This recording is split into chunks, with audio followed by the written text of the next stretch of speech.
Liftoff will start in T-minus 10 seconds.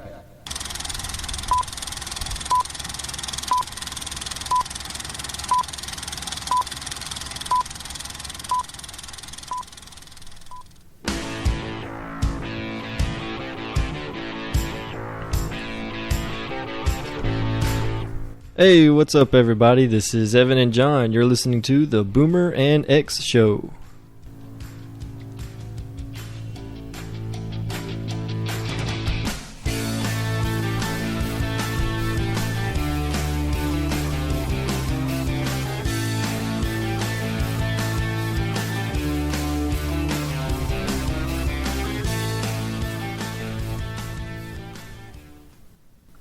I'm going to step off the limb now.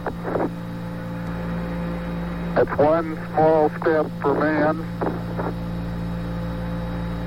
one giant leap for mankind. That was from July 20th, 1969, 46 years ago, right? Yep. Yeah. At 2018 UTC, or... On the moon. On the moon. Apparently. Yes. At 2018 UTC, which is 3 p.m. Central Daylight Time, and that's the time zone we're in. The Americans became the first and still the only people to put people on the moon. So, and I remember watching it, and like everybody else that was alive at the time watched it, and it was a monumental occurrence. Certainly, everyone was drawn to watching it. Of course, there are those, I guess, on the fringe that still say it didn't happen. But yeah, that's kind of what I was getting at. Yeah, we know it did happen. But reading back on it and looking back to get ready to talk about it for just a minute here, it's hard to realize just how short the whole thing was. They landed. It was 6 hours before Neil Armstrong actually came out and stepped on the surface. 6 hours after. So they landed in the little shuttle? Not in a shuttle. What is it? Well, it's the lunar module. Okay, so that's what comes down. So they landed on the moon and sat there for 6 hours. 6 hours. Well, they were getting ready. Yeah, putting on the suit and all that junk. And doing that. So getting ready, and they come out. And then Armstrong spends about 2.5 hours outside the spacecraft. Buzz Aldrin spends a little bit less time than that. They collect about 48 pounds of moon rocks. And then they get ready, and they were only on the surface of the moon for about 21 hours.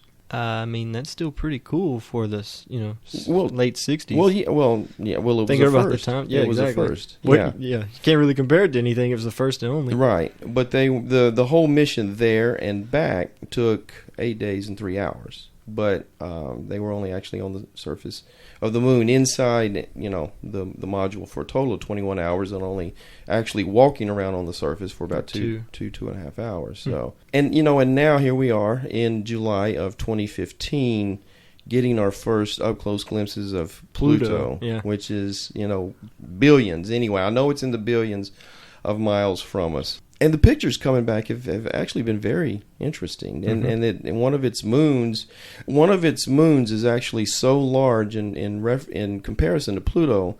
The center of gravity of this orbital thing they have going is actually outside Pluto's surface. Huh. So it's almost more like a double planetary system than a planet and a moon. But anyway, very interesting, and we've come a long way in the past 46 years with space exploration. We really have. Yeah, we've got robots that can pick up those rocks for us now.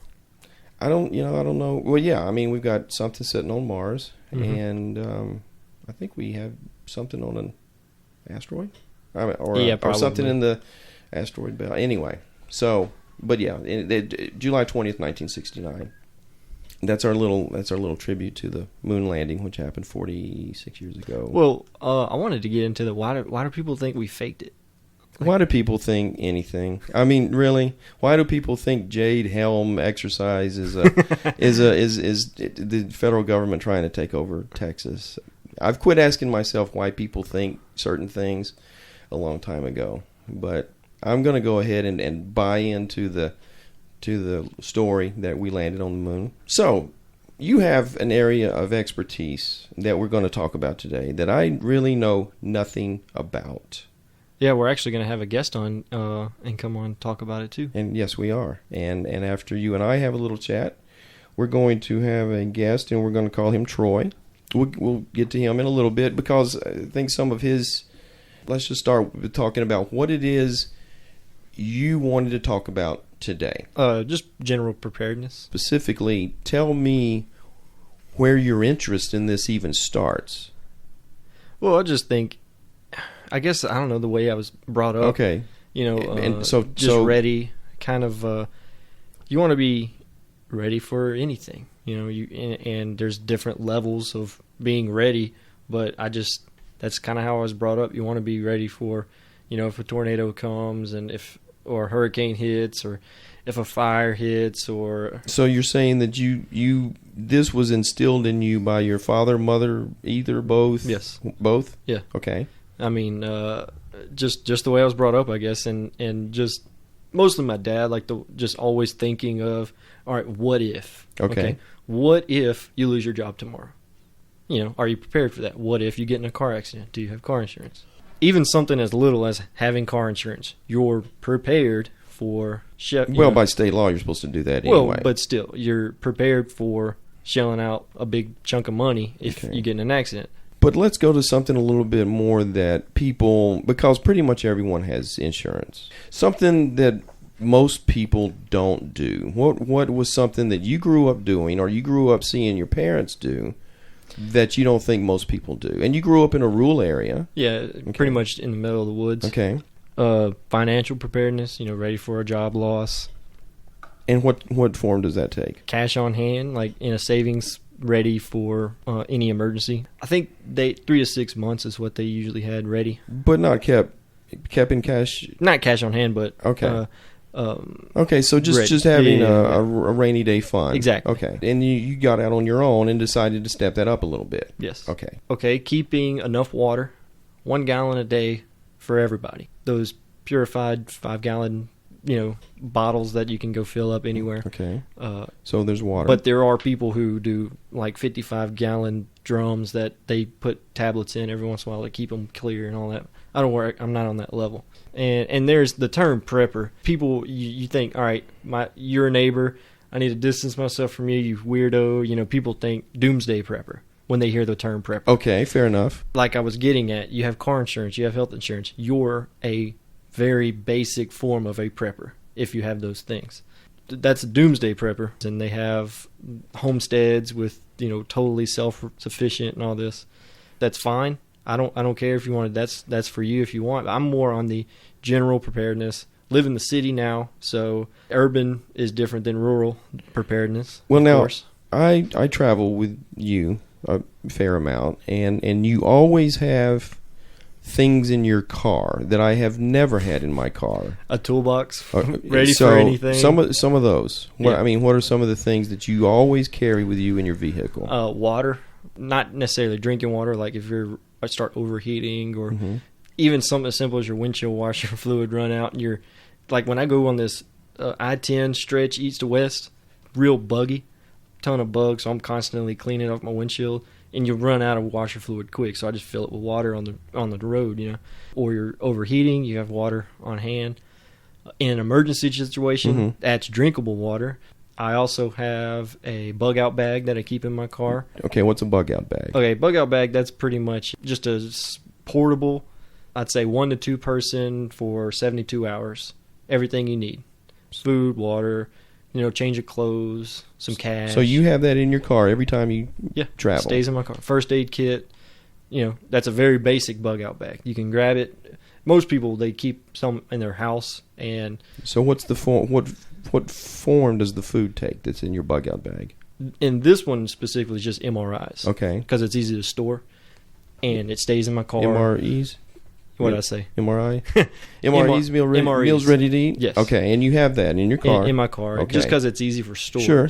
Now, when I'm talking about home preparedness with your food, you always want to do store what you eat what you store, which means don't go buy those 50-gallon drums that these people sell for emergency situations. It's nasty food, and it probably doesn't last. If ants get in it, it's all destroyed. You want to just store a lot of what you already eat. So if you love Special K cereal, keep 6 boxes, ready, stuff like that. And if disaster strikes, you've got what you already eat stored. What about from a standpoint of tools or okay, you said you have a first so aid we're kit. still talking about my vehicle. For fire extinguisher. In your vehicle? In the vehicle. Okay. And, tools, pretty much anything that, any breakdown you have, your tools, a jack stands, stuff like that, flare thing, high visibility. Right. Don't run me over type stuff. Right. And that's about it for the car. For the car, okay. And I consider that a pretty minimal level of preparedness. And you consider that minimal, and I'll tell you that's far more than I have in my car. And I would say more people don't have that than do, would be my guess. But, I certainly think the way you are prepared is the right way. I'd say more minimal is my level right now. And that's because it's just one step up from portable, which is like 2 to 3 days. A preparedness plan, which is what everyone should have. My first thing on my preparedness plan is a community, because you can't do it by yourself. And that community could be your, just your family that's living in the house with you. Let me ask you something.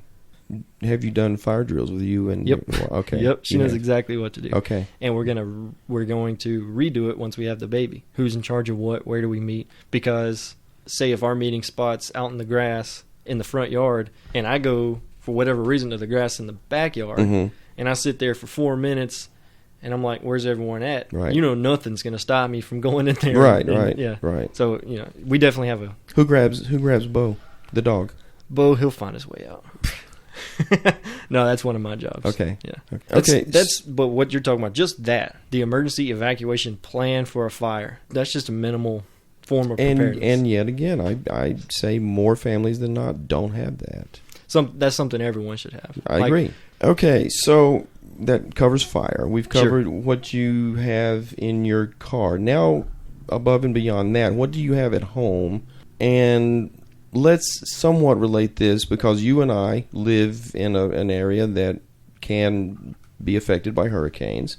We have listeners that don't live in areas that can be affected by hurricanes, but may get stranded by heavy snow for a few days. So what do you have at home to keep you, to sustain you, and what would you say your duration that you have supplies for? There's 4 levels you want.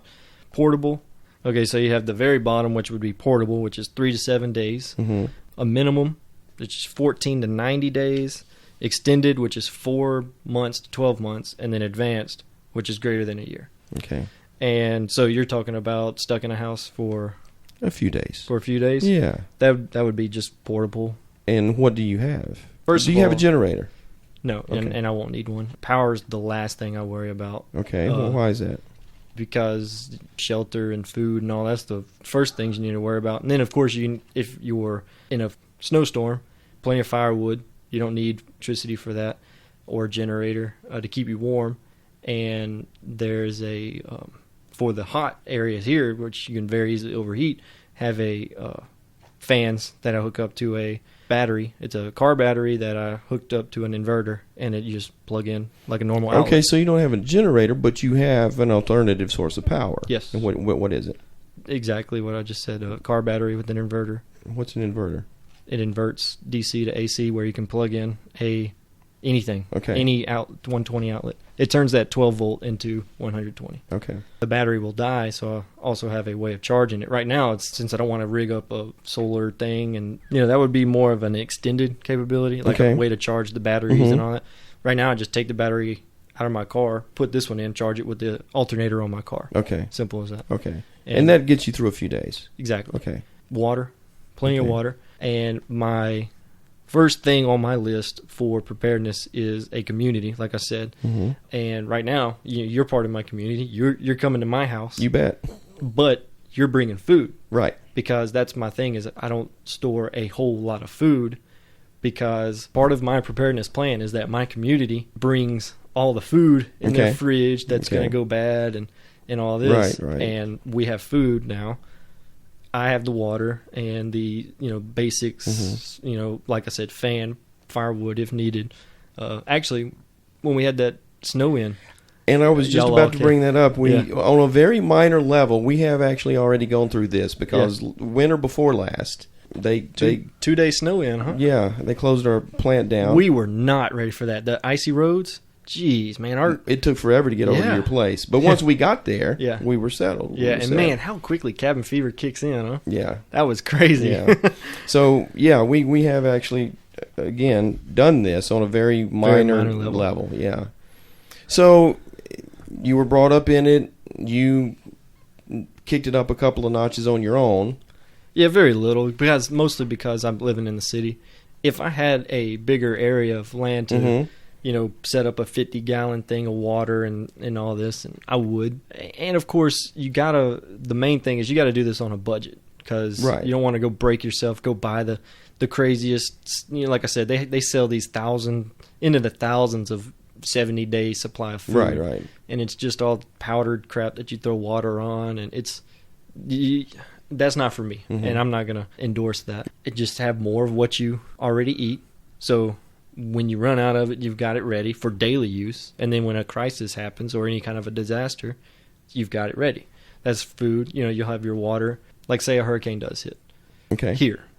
It's most likely going to come straight out of the Gulf to us, so we'll want to go north. Do you have a place north you can go to? Well, you and I mean, yes, we do. Yeah. And, I have my parents' place, which is almost all the way up north Louisiana. You have family all the way up in Shreveport, which is dang near Arkansas. Right. And then even that can be something as simple as a hotel that you know of that is big enough to accept. Well, of course, understand that if something like this is going on, hotels are going to fill up. Yeah. So if you have someone that you can, family or friends that you can go to, that's going to be far superior to a hotel that's going to be filling up because you're going to have other people that are leaving as well. What's the name of the book again that you refer to even take your game up to a higher level? The Preparedness Capability Checklist. Okay. Clever name. It's just, and really all it is a checklist that he made and put it in a book form. And I guess what I wanted to really get at, because I definitely don't want to hit everything he has in here, but I hit his levels, which was the portable, extended, advanced. Right. There's minimal. Minimal was after portable. Yeah. And he breaks that down, and what's cool about it is he'll just say 2 forms of light. He won't say you need this flashlight with this. He leaves it for you to decide. Okay. So it's kind of whatever you have around your house. Okay. All right, check that off. I'm good. And then go from there. And first of all, you want to figure out what level of preparedness you want to be. For instance, for alternative energy, he has in here one of the minimum capabilities is spare batteries in every size, enough to run every device you have for a day. Okay.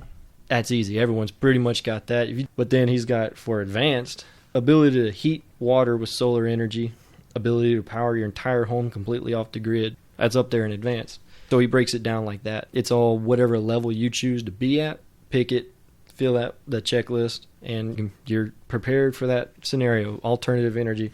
And then he breaks it down: clothing, food and water, home defense, pet, stuff, sanitation. It's all in there. What levels you want and how to get there. So it's a real cool book. He also has a podcast, the Preparedness Podcast, pretty easy to remember. But I guess the main thing, like I said, I want to get across is just find, for me, it's just slightly higher than portable preparedness. Just find what level you want to be at and start slowly making your way there. Even if you start now, go to the Walmart and buy as many batteries for everything you want to work in your house. They even have these cell phone recharging things that take batteries now. Stuff like that. Get it, put it off into a bag, and you're starting from portable and working your way wherever you want to end up. I would say for everyone listening, at least get a first aid kit, and don't go buy one of these just first aid kits. Put it together, so you know what's in it. All right, I have Neosporin. Because when you need it is a bad time to figure out how to use it. Okay, let me unwrap this plastic. Right. Let me read this pamphlet. Exactly. Yeah. You want to just go get you a box, put Band-Aids that you like in there, that fit your big or small fingers, Neosporin, all this minor surgical whatever. Put put it in there. That's your first aid kit that you put together, like a day's change of extra clothes. I guess I could just go ahead and say what's in my bag, which is what I'm doing. It's a self-made first aid kit, bathroom stuff, and I just went into Walmart, the small little containers that they sell in, like small shampoo, small body wash, bar soap. Put that in, wrap it all up, put it in with my clothes. I keep my gun, just a little 22 in there, but I keep that with my hiking gear, which is also right there by it, and that's for like snakes and stuff. I'm not looking at preparing, protecting my home with the 22, Right. But I have that there if I need it. Cash. It's $100 cash in tins. Just $100 don't get you anything these days. But say everything's out of service. Right. You can't get, or the line to the bank is so long, you don't want to deal with that. You got cash. Way easier to just whoop out the cash, get the gas, and go. That puts you ahead of anyone else who's trying to get in the ATM. You're already one step ahead. Okay. I don't have gas that I keep, but a little gas can. Okay. Nice to have. And that can be something as simple as a milk jug that you just keep empty. Something you can put gas in if you need the water. And they sell the water now in these little purified packs, like not like a Ziploc, but kind of like that. And it's I don't know, it's pretty cool. It stays insulated so algae and stuff doesn't build up in there, and it's good for, I think, 3 years. Okay. Some water. That's pretty neat. Like I said, it's just for 1 to 2 people for 3 days, and I just keep that in my car. It's ready to go whenever. And that's what people call, a bug-out bag. I keep a bug-out bag in my car. That's the only spot I keep one. There are some preppers who say keep one at work, keep one at your house, keep one in your car, keep one in your wife's car, and sure, go ahead. It's can't be too prepared. Well, excellent advice, really. And again, I'll be honest, it's not something that I give a whole lot of thought to. And when I do think about it, I know that my plan is to head about 4 miles north. Exactly, come to my house. and bringing what food I have. And part of my preparedness plan is for friends and family to come to my place. That's part of my plan. So when you do start doing this and people your family take note of it, they will think of you when something goes wrong. Right. So be prepared for that. If you're going to be prepared for everything. And that's definitely one of the things. Nothing wrong with that. That's fine. Just give them a job. When they do show up, you're bringing your fridge of food, and we're good.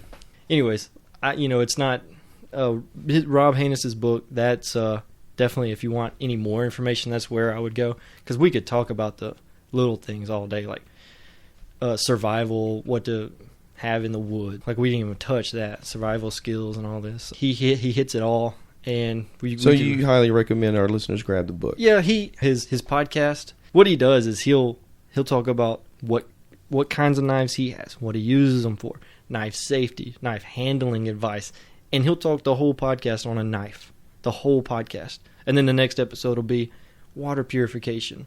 The next episode will be gun advice, stuff like this. And he breaks it down very, very, very in-depth. So if you're looking for very in-depth information, Rob Haynes is your guy. There you go. And he brings on a lot of other friends and people that he and he's ex-military, so he definitely knows what he's doing. That's all I got. Well, as we wrap this up, we're going to break here in just a minute and then move into our conversation with Troy, who approaches this from a somewhat different angle. But that's what we want to do. We want to, have a couple of different points of view on this. But something totally separate. We are going to put this out right around July 20th of 2015. And the next podcast we do, you will be a father. Because if 4 days from today, there will at be, the latest. Right. Labor will be induced 4 days from today if it hasn't already happened. Yep. So, congratulations ahead of time. Yep. Have a little Gracie running around. And certainly looking forward to that. So, on our next exciting episode. Yes, on our next episode, you will definitely be a father, and I'm sure that we will talk about that experience. Yeah, it's gonna be fun. We'll be back with Troy in right after this break. Are you listening to me? What do you want to do with your life?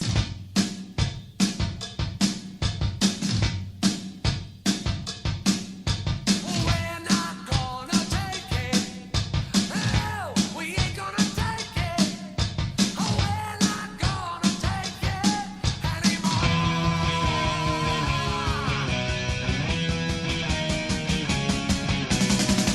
We've got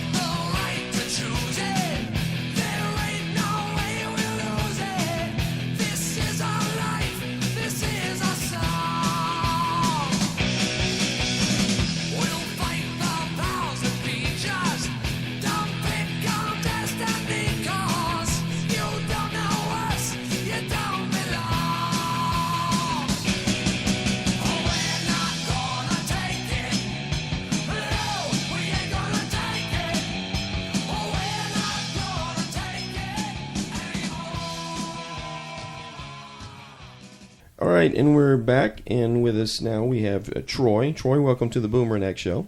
Thank you. Troy, do you consider yourself a prepper? I would say so, yes. And would you consider yourself a survivalist? Well, I'm kind of working on that. Okay. What, in your mind, is the difference between the two? Well, prepping is about gathering items, skills.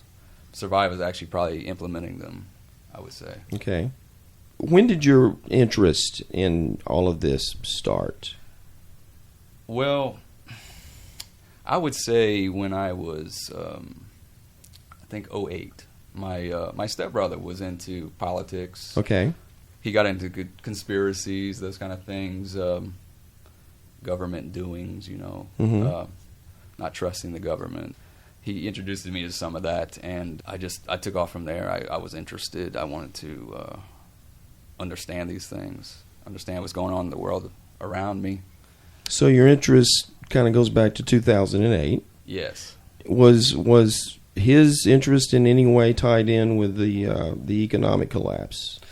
No, he was more just more conspiracy theories. Okay. What most people would say is conspiracy theories.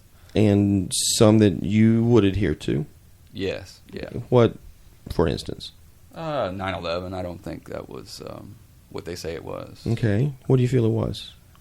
I think the government was involved, at least complicit, if not downright did it, for motivations to invade the Middle East for corporate gain.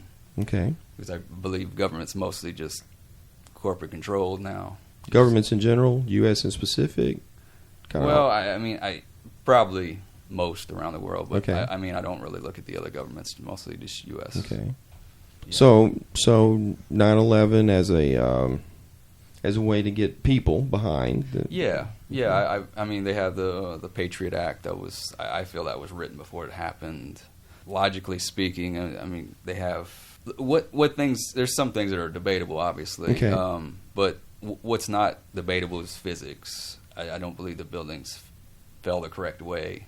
Okay. By the way they were attacked. Okay. Especially Building 7, if y'all are familiar. Mm-hmm. I mean, they even have, like, the commission report that they wrote.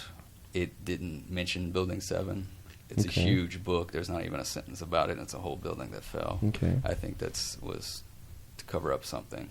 I mean, I'm not Building 7, that was one of the trade towers, or sure. Yeah. It was one of the more minor buildings. Yeah, 1 and 2 was the Okay. main buildings right. that got the plane Uh-huh. hit, but Building 7 just had a few fires and it fell nice and neat into a neat pile. Did one of the taller buildings collapse onto 7?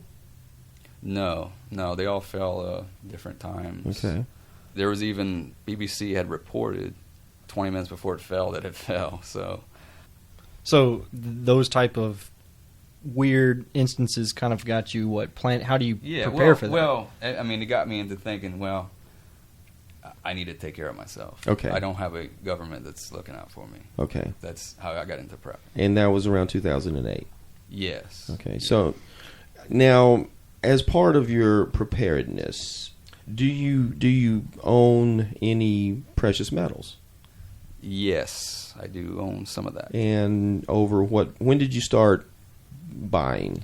Well, I started buying, I want to say it was late 2009. Okay. I started small, Okay. and I continuously added to my position. But what specifically for, like barter system to where Um, when it goes down, you'll have- Preservation of wealth. Okay. Yeah. It wasn't about investing. It wasn't about making more money or being Right, more wealthy. right. It was preserving what I already had. Yeah. And I didn't feel like cash had any value. So you're feeling that gold would hold up better than the U.S. dollar? Yes. Yeah, Gold that's- and or silver? I mean, Yeah, I have both. Okay. Yes. Okay. Yeah, that's a common belief in the little prepper world is that when it does break down and you got to go back to your survival roots, there will be some sort of barter system in place, and that's kind of the basis of why gold and silver and precious metals are sought after in the prepper world, because cash really won't have much value then. That's my understanding of why people. And it could be, I mean, it's not just gold and silver. You barter other items. I mean, if it gets really bad, you can barter cigarettes, yeah, alcohol, diapers, tampons, things that people are gonna miss. Things greatly you're when there's no prepped store up down with. the street. Yeah. So your gold is more for, not really so much for barter. No, yeah. Yeah. If we have a major collapse to the point where we're out in the street defending ourselves, I mean, I don't think that will help me too much. It's more for a financial collapse, but everything else still the same. Now, over the past few years, the price of gold did spike, gold and silver, Yes. and did spike considerably. When did it top out? Around 2012? It was September of 2011. 2011, okay. Gold was 1922. Silver was right on 50. Okay.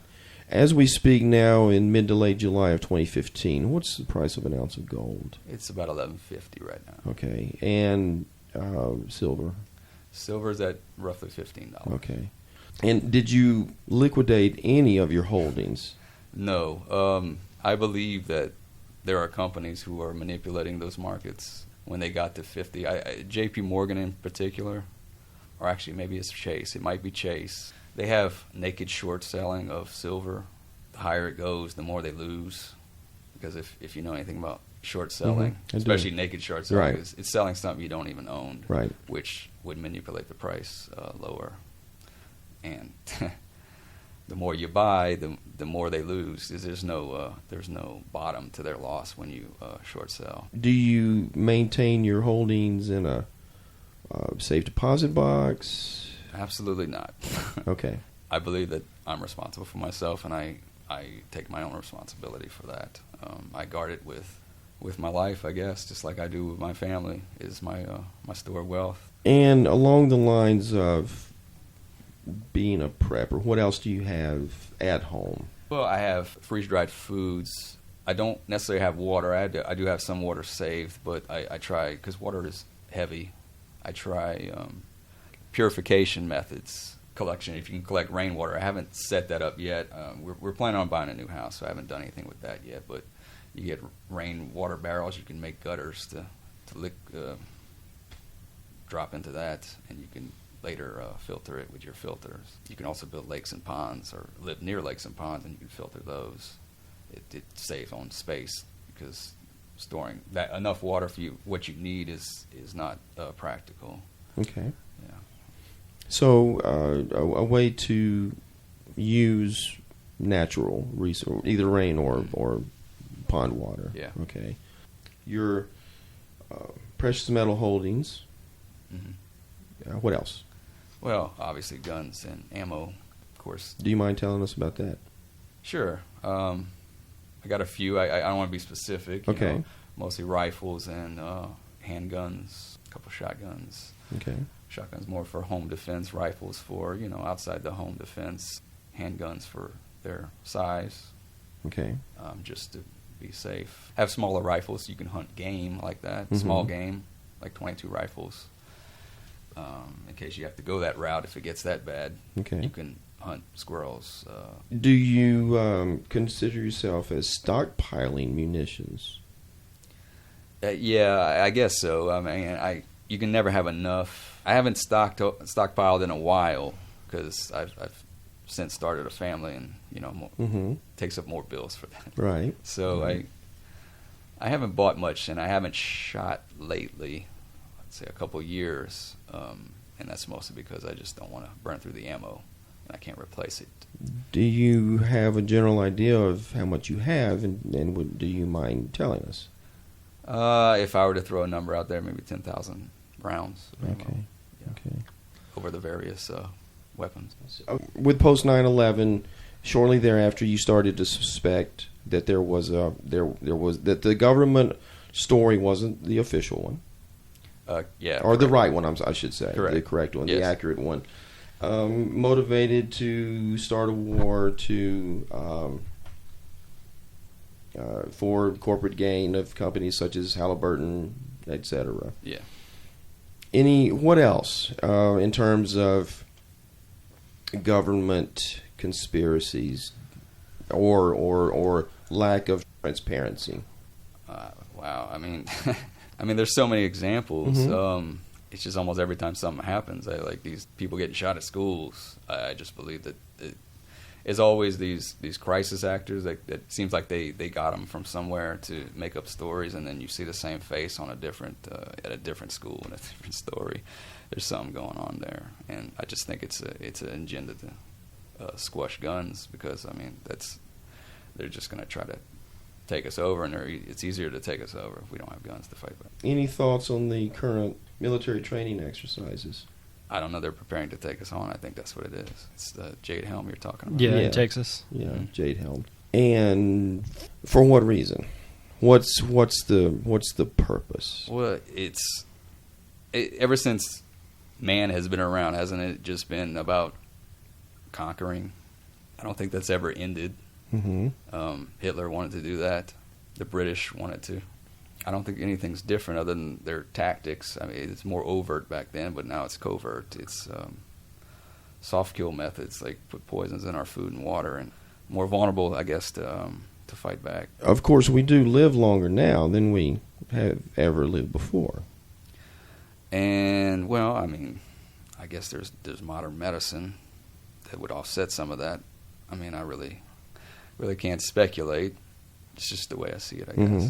The government to get guns out of the hands of the general populace, Yes. Right? Yes. but then to do what? Well, I mean, it's only speculation. Okay. What they want, but I mean, I suspect either you fall in line or they just murder you. I really don't know. It's they would know that. Maybe they don't really have a plan. They just want that end result of conquering everybody in the whole world.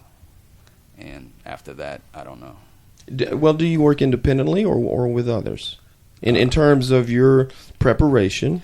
I do work with others, although we haven't done much lately. 'Cause Mm-hmm. we're all kind of doing the family thing now, but we do all stay in touch. Now, are they some of them local, some of them distant? Oh, they're all local. We're all local. Nobody's further than 30 minutes away. We've prepped in the past together, buying guns together. It's mostly me, but as far as instruction, we have a group. Okay. Something happens, we're ready. So, what is your plan, your readiness plan with your group? Well, it depends what happens. Okay. Let's go with since we live on the Gulf Coast, let's go with a hurricane.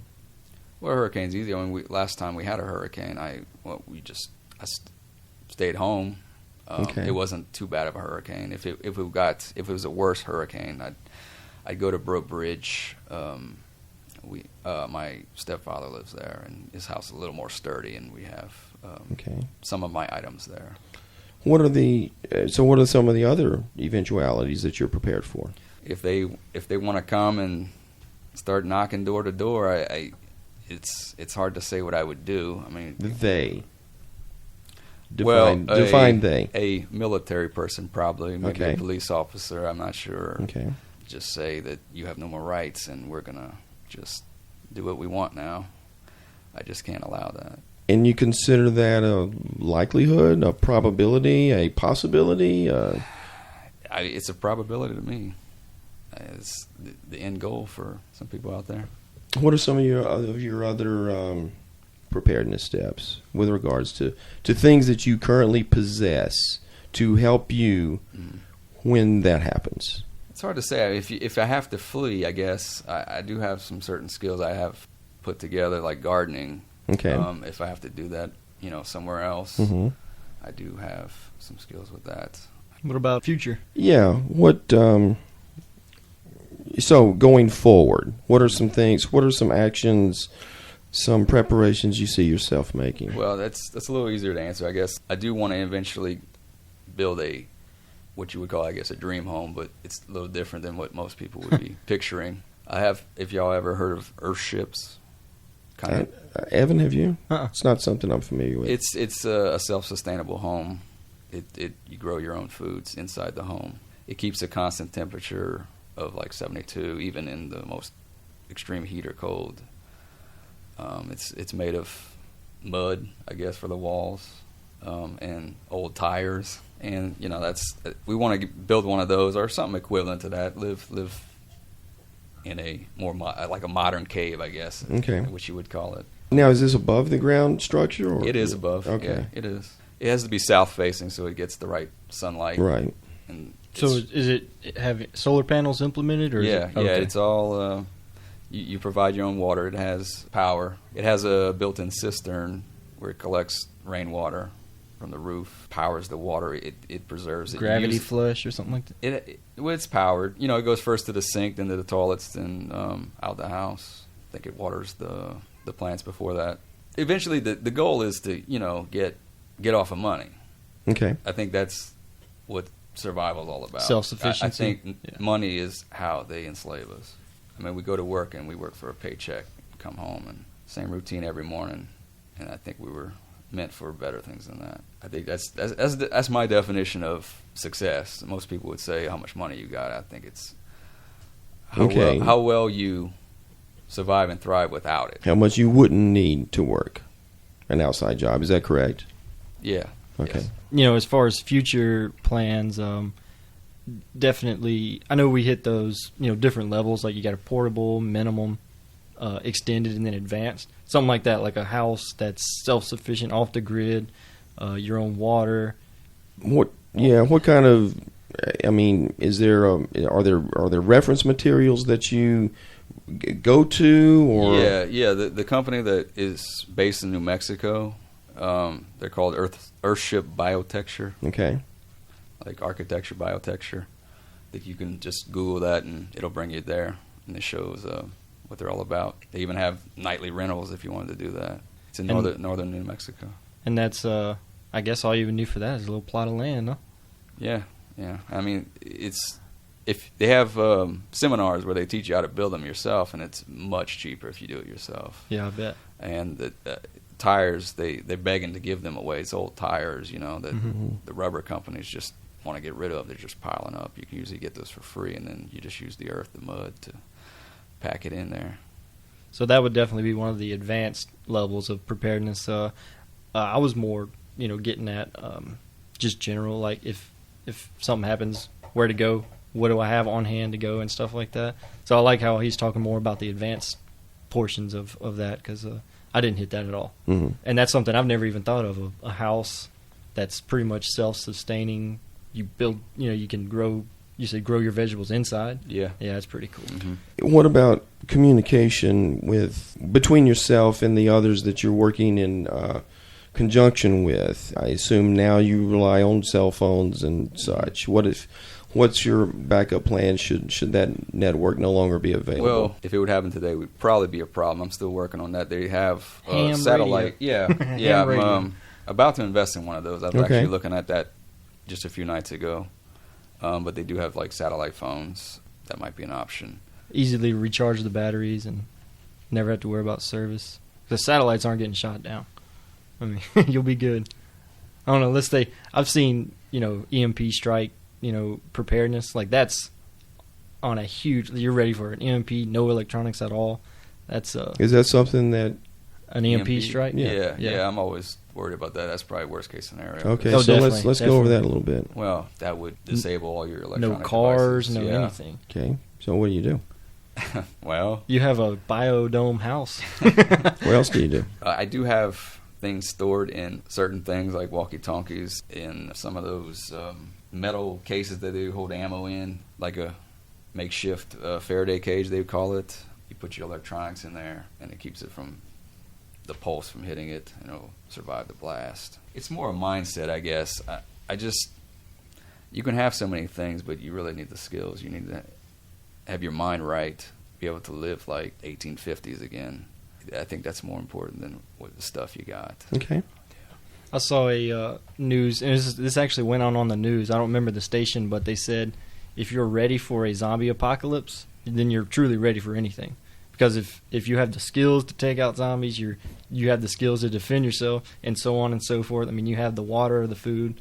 It's pretty funny, but that's true. If you're ready for, I guess the only real, of course, zombies aren't going to come running around. At least that's my belief. Oh, I see them every day. So, an EMP is more like if a terrorist does get their hands Well, on that. let's tell blow our it right listeners what above. an EMP is. Electromagnetic pulse. And it, Coming from. in the middle of the states, right above us. Yeah, it's, Coming from. well, it's a nuclear missile. Yeah. Like, they say Kansas City's the middle. They'd probably Yeah. try right there to try to get most of the country. Okay, so But this. it could come from the sun too.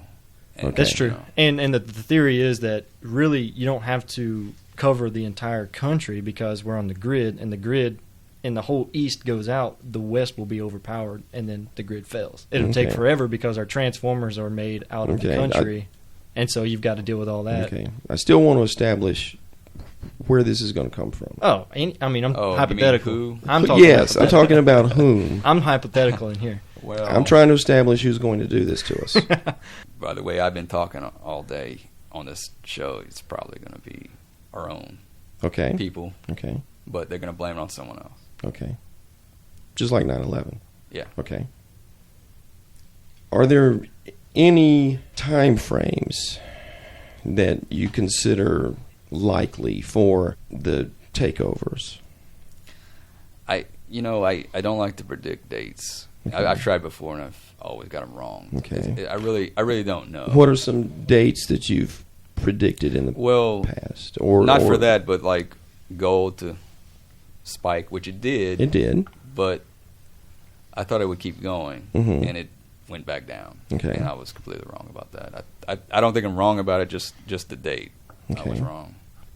Well, I mean, I was joking when I said the zombies. You said you saw them every day. What are you Well, talking about? all these kids on bath salts being crazy, and not even just that, but I work in an industry where I interact with strangers every day, and their minds are different than mine. I think a lot of I thought you were getting at cell phone zombies. Like, Well, yeah, really? it's yeah. some of that, and Yeah. it's a lot of Now, how long have you worked in this industry you just referred to? wow, almost 2 decades. Do you see people being any different than you did 15, 20 years ago? Do you think people have changed? And if so, in what way? Yeah, they don't. I don't see the intellect in their eyes anymore. I think. And is that coincidental, accidental, intentional? I think it's intentional. Not on their part. Okay. I don't think they see it. I see it. They're the sheep. Well, I guess if you want to put it that way. But I mean, the soft kill stuff I was talking about earlier. They just Define soft kill. well, you put poisons in foods, and you don't die as soon as you eat it, or if it's the water you drink it. Mm-hmm. You die 30 years later of cancer. And in the meantime, it makes your IQ go down, makes you dumber, you get sick. So, intentional. Let's go back to the government Okay.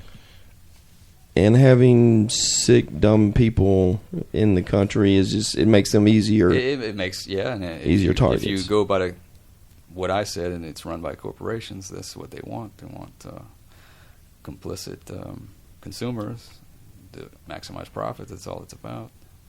Okay, let me offer up an alternative. Smarter people can make more money and buy more goods. I don't know if that matters. Okay. Because if everybody's just, I guess, retarded, they'll do what these corporations say. You got them on the hook. They'll buy it. So you see a lot of lack of independent thought in our country today. Right. That's it. Yeah. Do you feel most or all media outlets is complicit in that? All of them. All of them. I think if you look at the tree structure of major media outlets, it leads to 6 corporations. Okay. They all own that, and they're all complicit with that. Just to add something to this, I mean, I did later in my preparation, I kind of took a path towards health and wellness. Okay. In 2011, my mom had passed away from cancer. Okay. And, at that time I was already prepping, already thought certain things. So I did question some of her methods, like the common methods, chemotherapy and radiation, surgery, those 3. I never thought that was the right path, but I never had a solution for her, so I never argued with her too much about it. I think if she was alive today, I could help her with that. I really In think. what way? Just guide her in the right path. Which is? Raw and organic foods. We've been eating processed foods for a good time now, and that goes into the same stuff. Clean water, a lot of that, I mean, and they double up with medicine. You get them sick, and then you get them in the doctor's office, and you get to double up, make money on the medicine now, which is going to make 3 more problems for you. Taking care of that one problem, then they can sell 3 times the drugs after that. I think that's all it is. It's about managing. Well, I think now we actually have some common ground Yeah. on that. Okay. I agree with Okay. that. Troy, what would do you consider yourself an optimist or pessimist about the future of your future and the country's future and the planet's future? I'm sure there's a lot of people who would call me a pessimist, but Okay. I consider myself an optimist. Okay. At least for me and my family and the human race. The planet will be here no matter if we are. or Well, not. actually, I meant as a livable entity. I think we'll be fine with that. Okay. As far as this country is concerned, I don't know. I don't know if that's going to survive, or I would think it's probably going to change. In either what for the way? Better. Well, I mean, the way we have it set up, the structure, the founders set it up this way, and it was a good way, but it's obviously has its vulnerabilities. The only way to survive permanently is to just get rid of it and replace it with nothing, and just be responsible for ourselves. Get rid of what and replace it with nothing? A government structure, have nothing to replace it with, and we just are responsible for ourselves. 330 million people? I know if you just did that today, Mm-hmm. the chaos in the streets, I understand that because people aren't responsible for themselves. And I think that was created by the way this structure is, or the way it's been hijacked. It has created dependency amongst people, and if you just get rid of it tomorrow, there'll be rioting in the streets. I understand that, but it's something we have to work towards. It's something we have to phase out slowly. People have to return to personal responsibility, or I don't think we'll last. Is that sort of your bottom line? I guess so. That's what I like to see. That's what I like to do. I mean, it really just takes one man, group of people, to show it can be done, or in their little box. Okay. We show the people it can be done. Don't need governance from a stranger to live their lives productively. I just think that's the best route to go. Well, Troy, I thank you for joining us. I believe it's been a very interesting conversation. And we're going to wrap up now. And We're going to go on break, I guess. yeah, we'll take a quick break and then come back.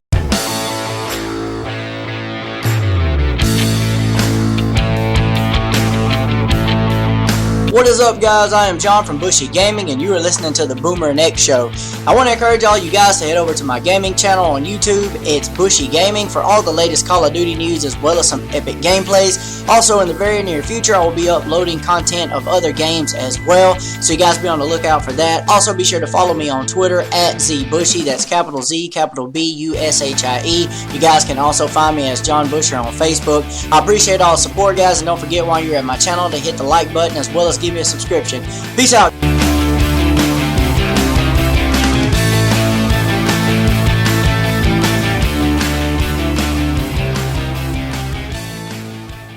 All right. Again, we want to thank Troy for joining us and sharing some of his preparations and thoughts and theories with us.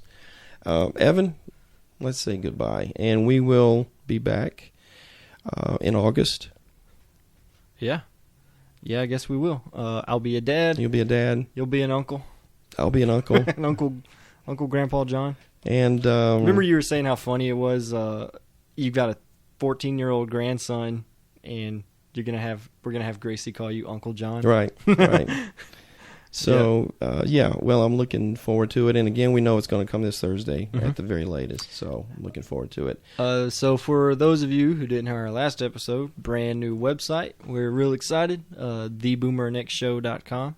And it's real basic, but it has all of our about us on there. You can see mine and John's pretty faces and a little bit of our background. And our contact us, how to get a hold of us if you have any questions about the show. We definitely love to hear your feedback, be it, about the content or, hey, you need to stop laughing too loud or, anything. We love hearing that. Just go on iTunes. We ask that you subscribe and that you leave a review. a 5-star review, and it just helps us out, helps us grow, and we'd really appreciate it. Thanks again for listening, and we will be back in August. And take care. All right, y'all have a good one.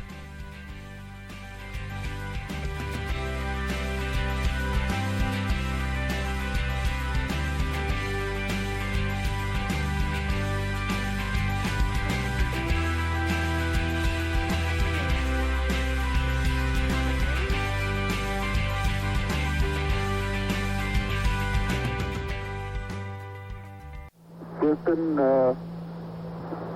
Tranquility Base here. The Eagle has landed. Roger, Tranquility. We copy you on the ground. You got a bunch of guys about to turn blue. We're breathing again. Thanks a lot.